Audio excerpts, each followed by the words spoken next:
You know, I can't for the life of me figure out what New England is doing.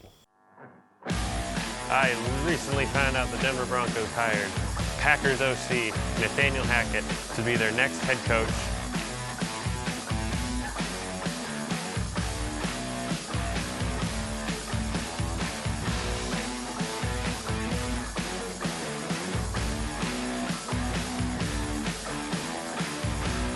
But come on, take the field goal, take the point. Win the game. No, you have to. See you all later.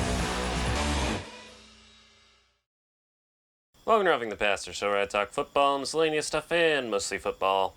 I'm your host, Sam Ruffing, and as you can see, I have a new camera angle. We are no longer way away from each other. We are meeting heart to heart to have a conversation. I have not moved, mind you. You just come closer, and I greatly appreciate that. You no longer fear me as much as you once did.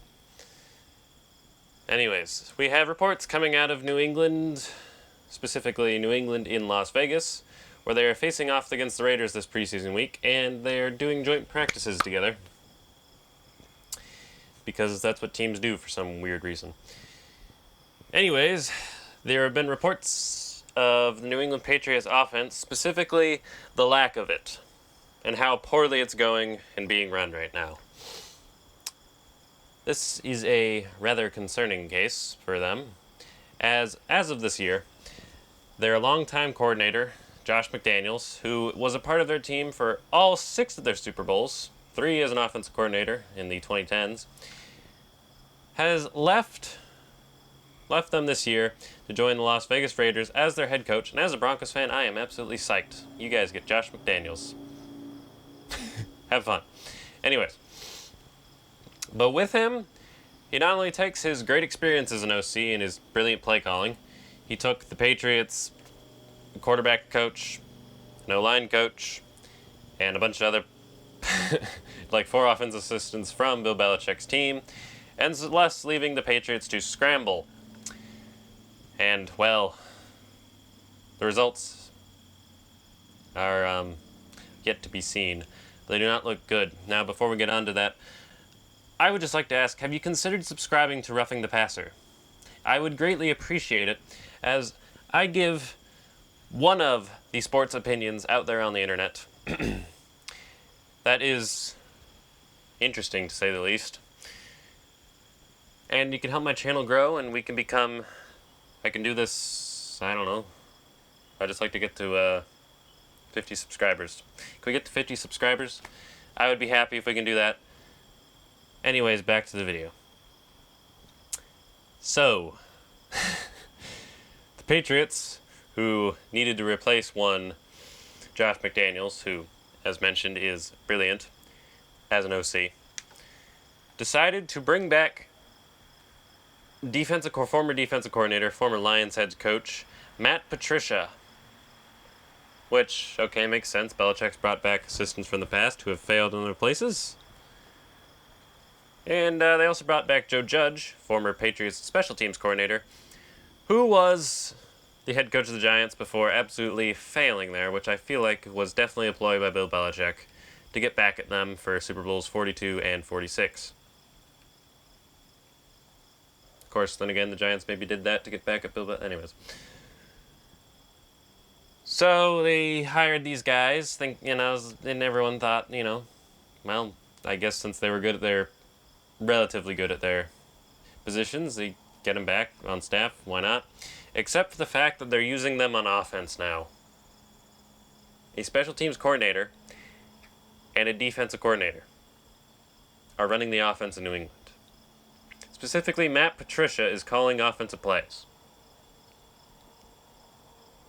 I'm not sure what sense this makes. Matt Patricia's been in the league for, 20 plus years?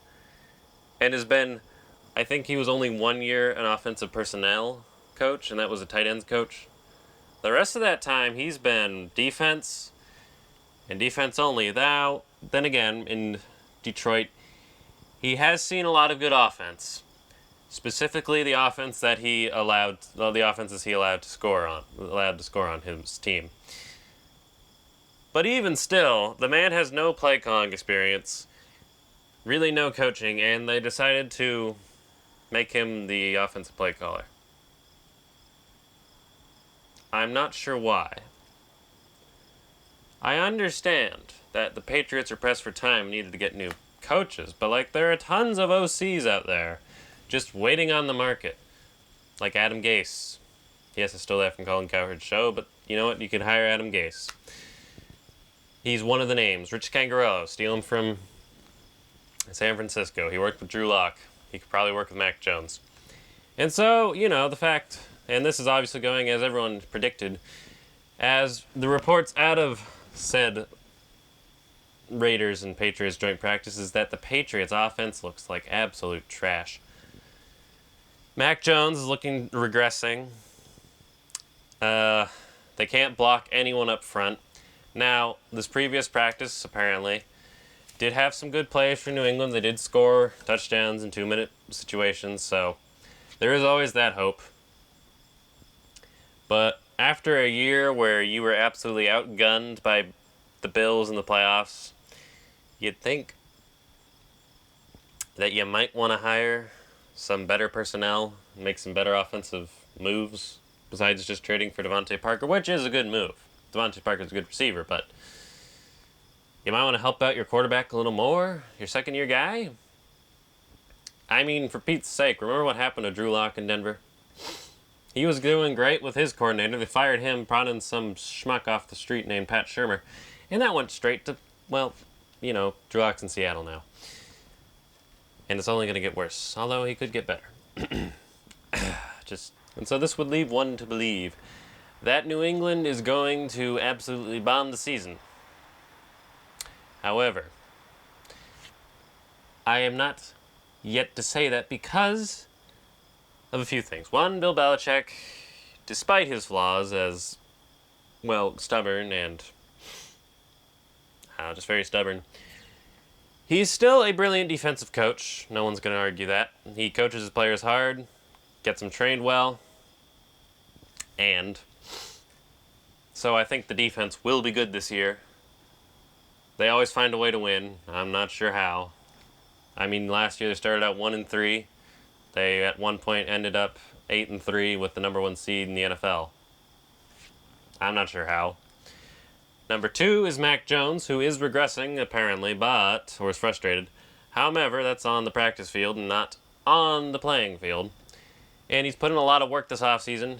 He's got a really good arm, and he looked surprisingly good as a rookie. I mean, very smart. And so I think he could carry some of that momentum, help the Patriots, recent OCs out, and get them to, semi-relevance. I don't think they're out of this year just yet. And they did not make a lot of changes on the offense positions besides adding Cole Strange and Devontae Parker. So, they're going to have some continuity back. They're just going to get learning more together. And that should help. They still got good tight ends in Jonnu Smith and Hunter Henry. The receiving core is okay. Running back core is pretty good. But again, it all comes back to the fact that the Patriots have a defensive coordinator calling their plays. This isn't Bill Belichick calling the offense plays. If it was, I might be a little more like, okay, this could work. But it's Matt Patricia. And the only reason that this could potentially work is that the Patriots are playing 4D chess with everyone, and they're using Matt Patricia's defensive prowess because he's spent the last 20 years watching film of offenses, so he knows exactly what plays to pull and exactly what offensive plays break defensive plays and defensive plays break offensive plays. Maybe. That could be the case. Again, we'll see. But this, his lack of offensive knowledge could definitely bring the Patriots down. However, they always seem you can never quite get rid of them. You can never kill them. And so, as for the Patriots, I don't know. I think they'll probably be like 9-7, 9-9. They don't have 7. 9-8, 10-7, or 8-9. I think they'll be a middling team. Well, as in above average. They have a chance at the playoffs. They certainly do. And yeah, this has been Ruffing the Passer. If you like this episode, like, comment, subscribe. Hit the bell to stay notified for any future uploads. I thank you all for watching, and I'll see you later. Good night.